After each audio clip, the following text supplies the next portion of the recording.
Sur les 989 tests réalisés ce jour, les 119 sont positifs, dont 11 issus de la transmission communautaire. Depuis l'apparition de la maladie au Sénégal, 949 personnes ont recouvré la santé. Préparatif de l'hivernage, le Centre national de recherche agronomique travaille à l'expérimentation de nouvelles variétés pour plus de rendement, mais également pour l'exportation. Sur place, les techniciens sont à l'œuvre pour une variété d'arachide qui sera uniquement destinée à l'export. Et puis, agriculture toujours, les producteurs de pommes de terre et d'oignons sont dans le dur à cause du Covid. Pour limiter les dégâts, une ligne de crédit d'1 milliard a été mise à leur disposition grâce à la DER et à la Banque agricole. Bienvenue à toutes et à tous. Covid-19, situation du jour sur 989 tests réalisés. Les 119 sont revenus positifs, dont 11 cas issus de la transmission communautaire. 59 patients ont été déclarés guéris ce samedi. Écoutons à ce propos le docteur Aloïse Waly Diouf.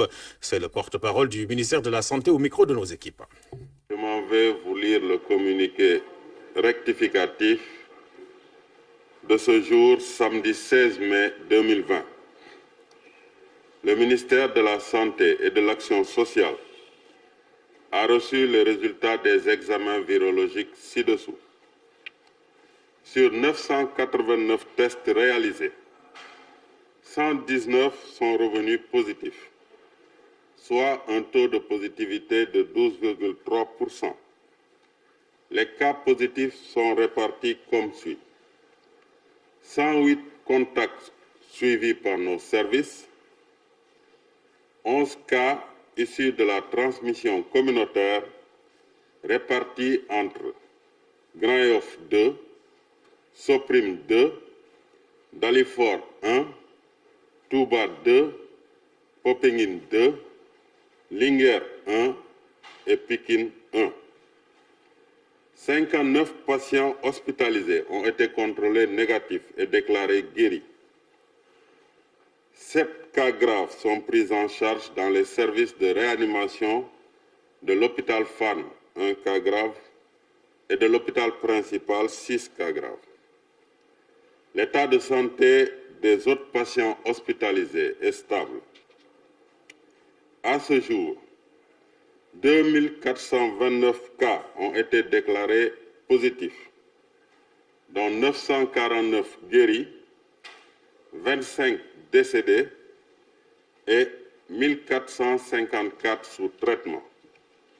Le ministère de la Santé et de l'Action sociale exhorte les populations au respect strict des mesures de prévention collective et individuelle. Foundiougne et ses environs se protègent du Covid. La zone insulaire à plus de 60% est en alerte, même si aucun cas n'est signalé. Foundiougne, c'est son embarcadère et son bac pour la traversée. Ce point, très fréquenté par les populations, est aussi un haut lieu de sensibilisation. La Croix-Rouge et le SNEP sont menés des activités communes dans le département, nous dit Oumar Diaw. Les zones de traversée d'un cours d'eau sont souvent très fréquentées. À Ndahonga, les allers et retours du ferry rythment les événements en ce moment marqués par la menace du Covid. Sorte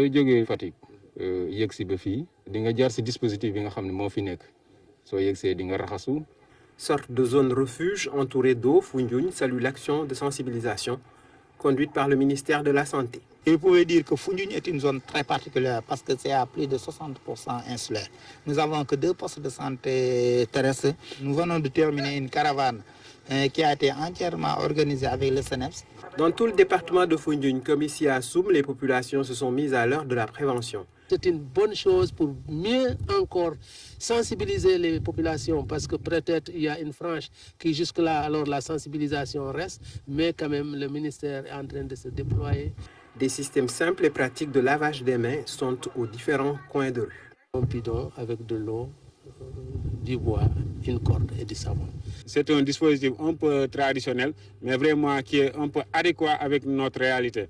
Pour pouvoir intervenir sans cesse, les éléments de la Croix-Rouge ont bénéficié d'une mise à niveau. C'est une nouvelle pandémie, donc c'est de nouvelles mesures. Les éléments ont subi une formation au district sanitaire de Foundiougne.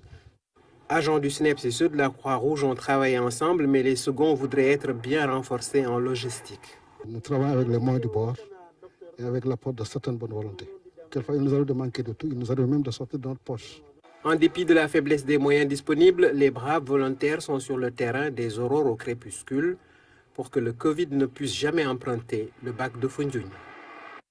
Alors, au Covid-19, toujours le dispositif du port de Kaolack évalué par les membres du comité de gestion des épidémies et le Centre national de réinsertion sociale. Après la visite, le comité s'est dit satisfait de la situation trouvée sur place. La correspondance Claire Diop. Le dispositif sanitaire renforcé au niveau du port maritime de Kaolack en cette période de pandémie du Covid-19, le constat est fait par le comité régional de gestion des épidémies. Ici, tout fonctionne normalement. Quelques 23 débarquements ont été enregistrés depuis le début de l'année. Une fois au port de Kaolack, le capitaine monte à bord avec masque. On met tous les dispositifs de sûreté conformément à la Convention internationale sur la sûreté des installations portuaires, ratifiée par le Sénégal. Donc, avant leur arrivée, ils nous envoient ce qu'on appelle les 10 derniers ports d'escale. La réhabilitation du port à travers le dragage du fleuve figure parmi les projets prioritaires des autorités.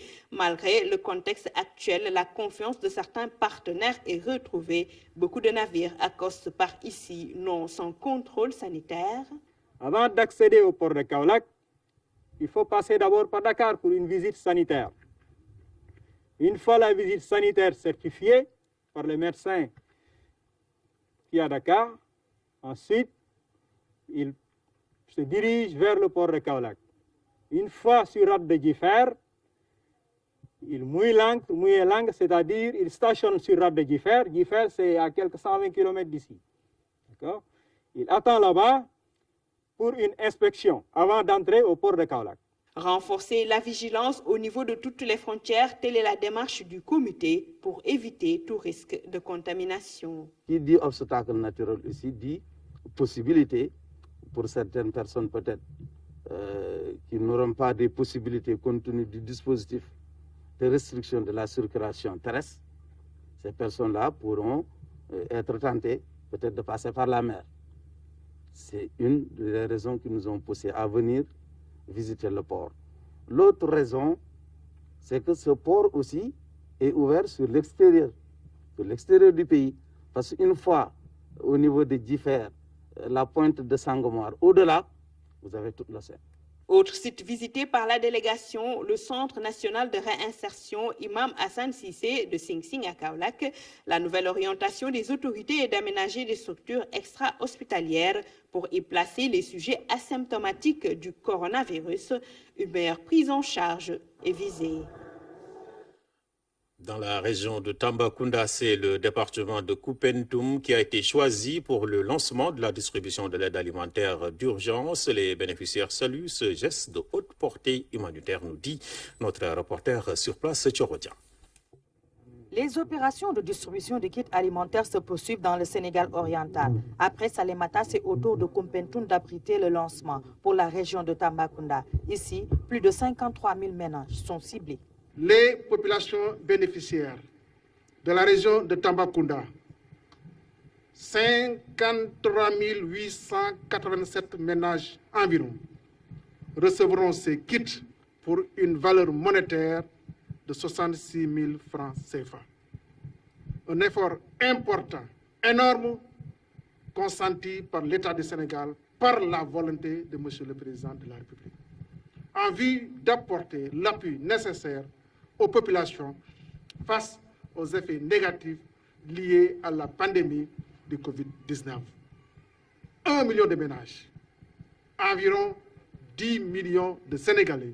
La majeure partie de ces bénéficiaires des personnes dont la pandémie a impacté leurs activités professionnelles et les membres du registre national unique qui vivaient déjà dans la précarité. Le comité communal de la BOP, le comité quartier et quartier encore, c'est tout l'imam. Je fais partie du comité communal et celui des quartiers. On a recensé les ménages les plus vulnérables. Les bénéficiaires de kits alimentaires en ont vraiment besoin ici à Koupentoum. Pour la satisfaction des revendications de certaines couches sociales, le ministre s'est engagé. Mais je rassure les ménages qui ont les cartes d'égalité de chance. Les 75 000 personnes titulaires des cartes d'égalité de chance, qu'en tout cas, des solutions seront apportées par rapport à leurs préoccupations. Je rappelle aussi que les ménages qui sont au niveau des villages de reclassement social, que ces ménages-là aussi, des solutions seront apportées par rapport à leurs préoccupations. Je rassure aussi les ménages titulaires ou bénéficiaires des bourses de sécurité familiale ne figurant pas dans le RNU, que leurs préoccupations aussi donc seront prises en compte en réalité. Et aussi des ménages qui sont au niveau des transporteurs qui réclament un petit peu, en tout cas une assistance, ces ménages-là aussi auront leurs préoccupations en tout cas solutionnées. Et avec en tout cas la volonté de M. le Président de la République, avec l'autorisation de M. le Président de la République, des solutions seront trouvées à l'endroit de ces ménages. Après le lancement de la distribution des kits alimentaires par le ministre à Kompentum, maintenant c'est au tour des commissions de recensement et de distribution de procéder à la même opération dans toute la région. Je le disais en titre préparatif de l'hivernage, du côté de la recherche agricole, les choses évoluent, notamment au centre de recherche de Bombay où des variétés de semences à haut rendement sont mises au point. L'exemple de la 55-435 pour l'arachide, très prisée par les producteurs. Lamine Touré nous présente la chaîne de production des semences dans l'un des sites les plus anciens de l'ISRA. Suivons son reportage. Une parcelle de production de semences au Centre national de recherche agronomique de Bambey, un site de l'ISRA. Jean Odiata est en compagnie de l'agro-anthropologiste Ibrahim Assar. Cette variété d'arachide, la 55-435, est particulièrement suivie. C'est une variété à cycle court de 90 jours. Et ce sont des variétés qui sont adaptées dans les écologies du bassin arachidier, surtout dans la zone sahélienne. Ça fait partie de l'une des variétés les plus demandées en ce moment sur le marché, parce qu'on a des commandes très élevées. Ce champ de 2 hectares constitue une école pour ces chercheurs de l'ISRA. Ici, les conditions de poussée de la légumineuse font partie des bonnes pratiques agricoles. La première chose à respecter, c'est les bonnes pratiques agricoles. Les bonnes pratiques agricoles, ça veut dire que si vous devez semer, il faut respecter les distances, parce que quand il y a des distances trop serrées, vous avez un environnement, un micro-environnement favorable aux maladies. Donc, les bonnes pratiques, c'est la première chose. La première chose, c'est ici justement le point de départ dans ces vastes étendues d'expérimentations agricoles. Sur cette parcelle, le docteur Issa Faye dispose d'une vingtaine de variétés d'arachides, dont 10 ont fait l'objet de labellisation. Ici, nous sommes dans la parcelle de sélection. Alors, la sélection, comme son nom l'indique, c'est le processus par lequel l'on arrive à développer des variétés pour les producteurs qui sont les utilisateurs de nos produits de recherche. Alors, comme vous le voyez ici, c'est des lignes en ségrégation, c'est des lignes fixées, c'est des variétés déjà obtenues qu'il faut conserver pour une utilisation continue dans le temps au bénéfice des producteurs. Et donc, nous sommes en relation directe avec l'unité de production pour développer les variétés, mettre au point les semences G0, G1. C'est à partir de ces semences G0, G1 que l'unité de production va faire ce qu'on appelle les semences G2 et G3 qui sont vendues aux producteurs. Des semences, il n'y a pas que de l'arachide. Plusieurs variétés sont ici concernées. Le mil, le sorgho, le riz de plateau, entre autres. Aujourd'hui, la politique de l'État du Sénégal va au-delà de la productivité de ces céréales. Quand tu regardes un peu la politique de l'État, donc ils avaient beaucoup plus mis l'accent sur ce qu'on appelle la fortification. C'est-à-dire ils ajoutent des éléments nutritifs au niveau des aliments qui sont consommés par les enfants, mais également surtout par les enfants et les femmes enceintes. Et on s'est rendu compte qu'il y a une stratégie qui est beaucoup plus facile. C'est ce qu'on appelle la biofortification. C'est-à-dire on essaie de voir du point de vue agronomique, du point de vue sélection, comment on peut améliorer la teneur, par exemple, en fer et en zinc de ces variétés-là. Puisqu'on sait que le mil est fortement consommé ici au Sénégal. Donc on se dit que si on parvient à augmenter le niveau de fer et de zinc au niveau de ces variétés-là, on pourra quand même contribuer à l'étente de la sécurité alimentaire. Donc ce n'est pas seulement au fait l'aspect rendement qui nous intéresse maintenant. Maintenant, il y a l'aspect qualité nutritionnelle qui vient en appui par rapport à l'aspect lié au rendement. La variété Tchakti répond à cette nouvelle donne. La spécificité, c'est que c'est une variété qui est très riche en éléments minéraux, c'est-à-dire du point de vue nutritionnel, c'est-à-dire notamment en carence, c'est-à-dire notamment en éléments fer et zinc, c'est-à-dire qui va vraiment être très importante pour la population, parce qu'on voit que la France jaune, c'est-à-dire au niveau de la population du Sénégal, sont presque carencées. Ces expériences agricoles du Centre national de recherche agronomique de Bambey font face à une nouvelle problématique une fois les semences livrées aux producteurs. Où qu'ils se trouvent, la pauvreté des sols inquiète ces chercheurs. Quelle que soit la zone au Sénégal, les pratiques culturelles actuelles ne sont pas favorables au maintien de la fertilité des sols, parce que partout où nous sommes, après la récolte, tous les résidus de récolte sont même exportés pour les besoins soit domestiques, pour les besoins de l'alimentation du bétail, et les sols sont vraiment dépourvus de matière organique. Donc il n'y a aucune restitution au sol des éléments minéraux qui ont été puisés par les plantes, cause pour laquelle nous faisons face quand même à une pauvreté généralisée des sols. Que faire alors? Ce qu'il faut faire, c'est surtout promouvoir les bonnes pratiques agricoles, c'est-à-dire essayer de restituer au sol toute cette frange de matière organique avec l'amendement organique. Et ça permet quand même, en présence de la matière organique, de favoriser l'activité biologique du sol. Et ça rend le sol plus fertile. Même s'il faut préconiser l'apport d'engrais, ça sont des apports ponctuels qui sont surtout pour apporter à la plante les éléments nutritifs dont elle a besoin. En attendant d'apporter des solutions à cette délicate situation, le CNRA de Bambey travaille nuit et jour sur toute la chaîne de production de semences. Il allie modernité et tradition dans ce travail. Voilà, Lamine Touré avec les belles images de Pape Sidi Dia. Le Centre national de recherche agronomique de Bambey envisage de travailler fortement sur l'arachide de bouche pour booster les exportations du pays dans le secteur agricole. Il s'agira de mettre en place une nouvelle variété riche en acide oléique. Écoutons à ce propos le docteur Issa Faye, responsable du programme légumineuse au CNRA de Bambey, au micro de Lamine Touré. Le programme est en train de travailler depuis quelques années à mettre au point des variétés à fort teneur en acide oléique.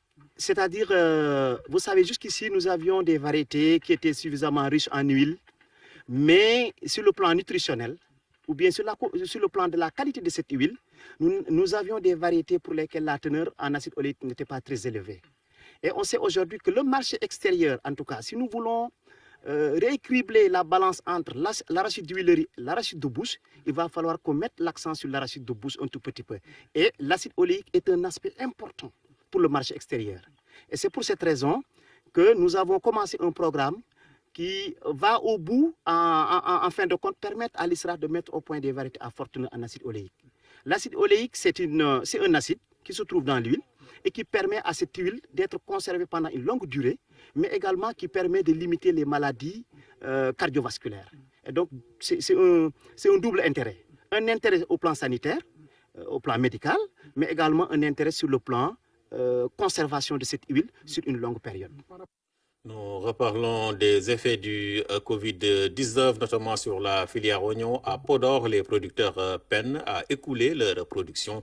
La situation perdure et ils espèrent un soutien de l'État pour sortir de la crise. Les détails avec Ibrahim Ndong. Un spectacle désolant sous le regard impuissant des producteurs. Des sacs d'oignons en décomposition, doublés d'une odeur nauséabonde. Un tour dans les différents centres de groupage a permis de constater les dégâts dans le département de Podor. Depuis la fin des récoltes, les producteurs peinent à écouler leurs marchandises.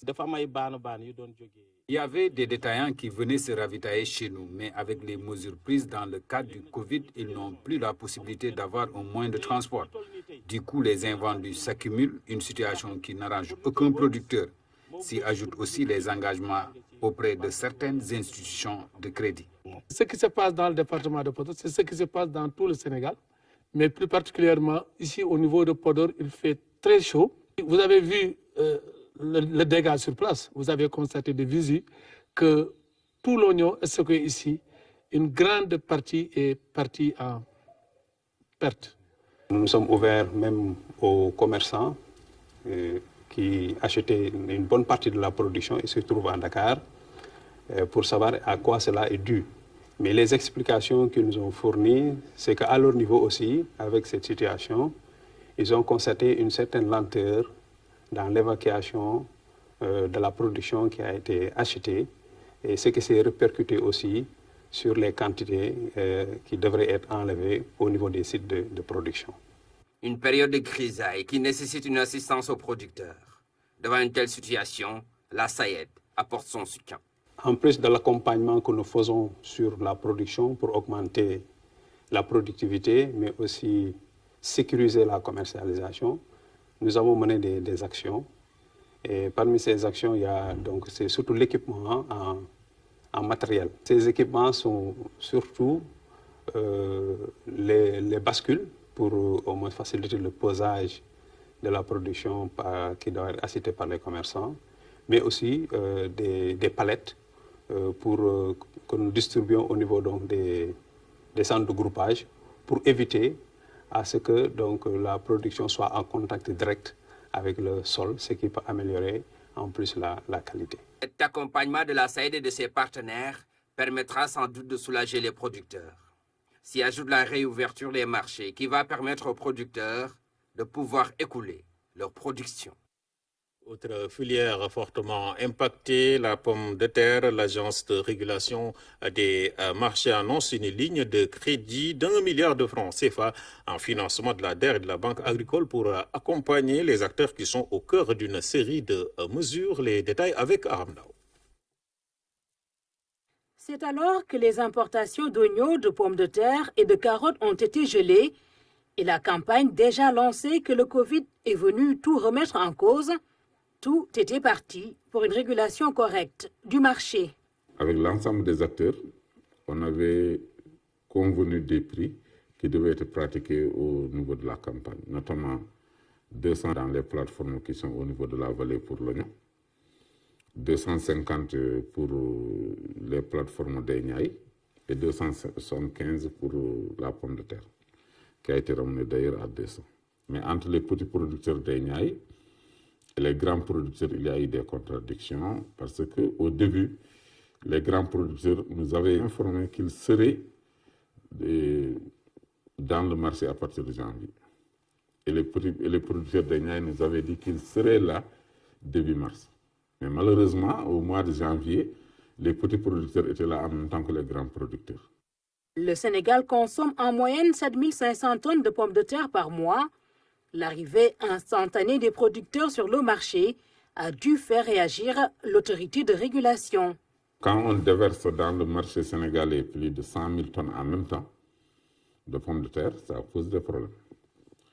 Mais finalement, les grands producteurs se sont retirés en mettant 50 000 tonnes dans les chambres froides et on laissait le marché aux petits producteurs à partir du début du mois de mars. La semaine passée, on s'est rendu compte que les prix de la pomme de terre ne cessaient de monter. Et on a fait une réunion pour demander aux grands producteurs de venir dans le marché dans le cadre de la préparation de la fête de Korité. Les grands producteurs signent donc leur retour, faisant espérer un marché bien approvisionné en direction de la fête. Seulement, la production pose un problème d'écoulement dans ce contexte où la circulation est bien limitée. Le produit est là.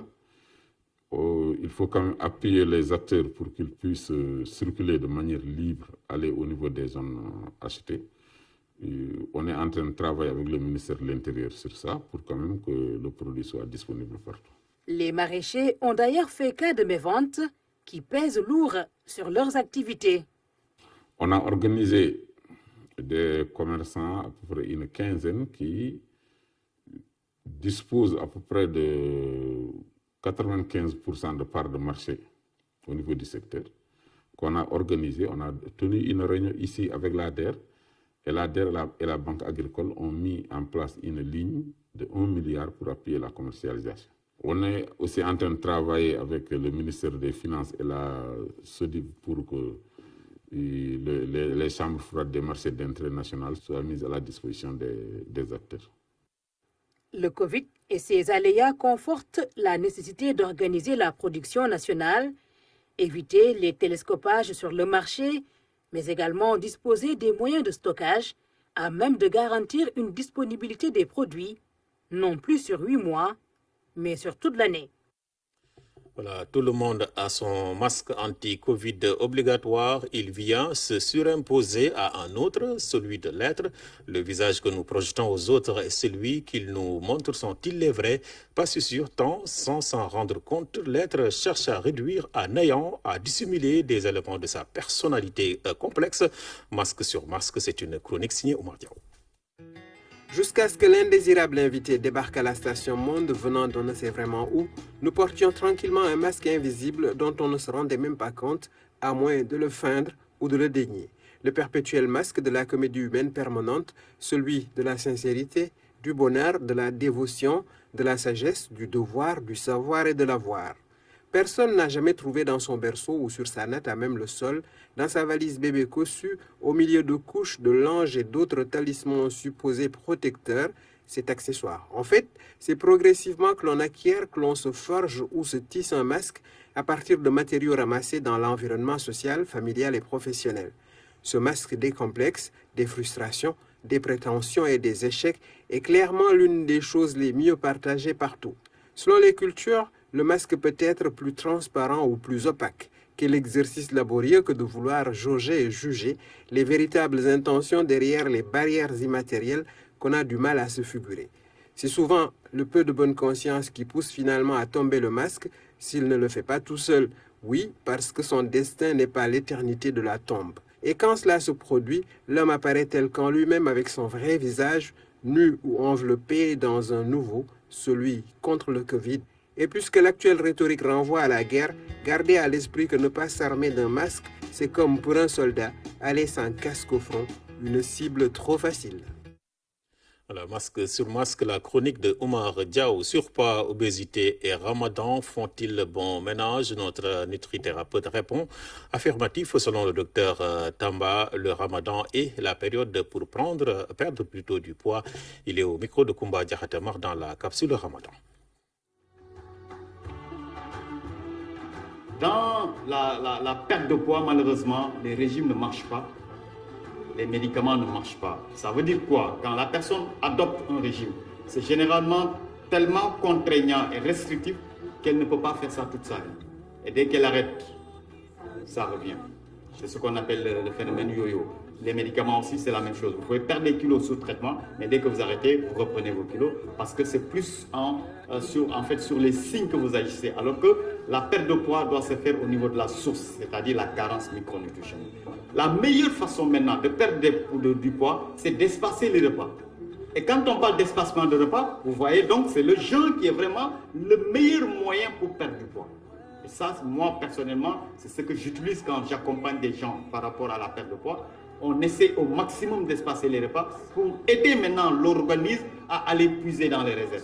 Parce que si déjà, on met le système ou bien l'organisme dans un état de stress, c'est-à-dire on le prive d'apport, il est obligé d'aller puiser dans les réserves. Et ça, c'est le principe du jeûne. Maintenant, la plus grande efficacité, on l'obtiendra par rapport aux aliments que nous allons manger, à la coupure ou bien au petit déjeuner. Donc, si c'est vraiment des aliments sensés, des aliments hyper riches sur le plan micronutritionnel, des aliments qui ne vont pas salir ou bien acidifier le corps, c'est le meilleur moyen pour franchement perdre du poids de façon très efficace et même de façon définitive si on parvient maintenant à adopter ce mode de vie. Parce que le plus grand souci dans la prise de poids, c'est le sucre, c'est pas le gras. L'ONAS poursuit ses opérations pré-hivernales. Les techniciens sont dans le département de Rufisque depuis quelques jours. Ils procèdent au curage et au désensablement des canaux et des stations de pompage, nous dit Maman Moussaïan. Rufisque Ouest, une commune d'arrondissement qui a souffert des conséquences des inondations il y a quelques années. Si l'eau qui passait ne passe plus, il y a blocage quelque part. Nous avons constaté aujourd'hui que l'ONAS a commencé à repérer et à réparer ces blocages. Depuis l'année dernière, l'ONAS a mis les moyens dans la zone. Des ouvriers, des camions de vidange, du matériel lourd, des brigades de surveillance sont mobilisées. Depuis lors, après la pluie, toutes les eaux sont évacuées. Les populations s'en félicitent. Ça, c'est un programme que nous tous nous attendions à chaque début d'hivernage. Et aujourd'hui, donc, si c'est chose faite, nous ne pouvons que nous en réjouir. Curage et désensablement, cette année encore, c'est le programme de l'ONAS à Rufisque. Tous les quartiers sont prises en compte. On a déjà finalisé les opérations de curage au niveau du canal Bodin. Actuellement, même le canal du marché, c'est déjà curé. Rufisque, c'est également le canal du boulevard Maurice Gueye, qui a toujours créé des ennuis. Désormais, il est maîtrisé par les techniciens de l'ONAS. Ils l'ont curé tôt et à fond. Le curage se fait vraiment de façon formidable. On est très content. À Rufisque, toutes les stations sont révisées, de même que les canaux. Il est demandé à la population de surveiller et d'apporter sa contribution à l'entretien. Il faut qu'ils s'approprient ces ouvrages qui ont été réalisés. Il faut qu'ils se l'approprient. Ces ouvrages-là, une fois réalisés, n'appartiennent plus à la limite à ONAS. C'est des ouvrages qui sont faits pour eux, qui les aident à avoir un cadre de vie décent. À Rufisque, l'ONAS dispose de 8 stations. Toutes sont déjà nettoyées. 86 jours de travaux qui ont déjà donné 33% de taux d'exécution. Voilà, 350 000 personnes sont mortes dans le monde à cause du Covid-19 en Europe et en Afrique. Les mesures de restriction sont allégées et les recherches se poursuivent pour un éventuel vaccin. Le récit de Seydina Alunfal. Après quelques 2 mois de restrictions pour freiner la propagation du coronavirus, de nombreux pays africains ont commencé à prendre des mesures d'assouplissement. En Europe, continent le plus touché par la pandémie en termes de mortalité, chaque pays se déconfine à son rythme. Ce samedi, le gouvernement italien a annoncé qu'à partir du 3 juin, il allait rouvrir ses frontières aux touristes de l'Union européenne et annuler la quarantaine obligatoire pour les visiteurs étrangers dans la péninsule. En Espagne, le Premier ministre a annoncé vouloir prolonger l'état d'urgence qui devrait prendre fin le 24 mai pendant environ 1 mois jusqu'à la fin du processus de déconfinement. De son côté, l'Allemagne a annoncé ce samedi la réouverture de sa frontière avec le Luxembourg et l'assouplissement des conditions de passage avec l'Autriche et la Suisse. Dans le monde, la pandémie de Covid-19 a fait plus de 350 000 morts. Au moins 4 500 000 personnes ont été contaminées. L'Agence européenne du médicament a évoqué un vaccin qui pourrait être disponible dans un an, selon un scénario optimiste. Plus de 100 projets ont été lancés dans le monde et une dizaine d'essais cliniques sont en cours, dont 5 en Chine pour tenter de trouver un remède au Covid-19. Ce samedi, la ministre française de la Recherche a jugé qu'un éventuel vaccin contre le Covid-19 ne sera pas disponible avant 18 mois, contredisant le président américain, selon qui ce serait possible d'ici à la fin de l'année. C'est ce tour d'horizon de l'actualité internationale qui met un terme à cette édition. Mesdames et messieurs, merci à vous de l'avoir suivi. Je vous souhaite passer d'excellents moments en compagnie des programmes de votre télévision nationale.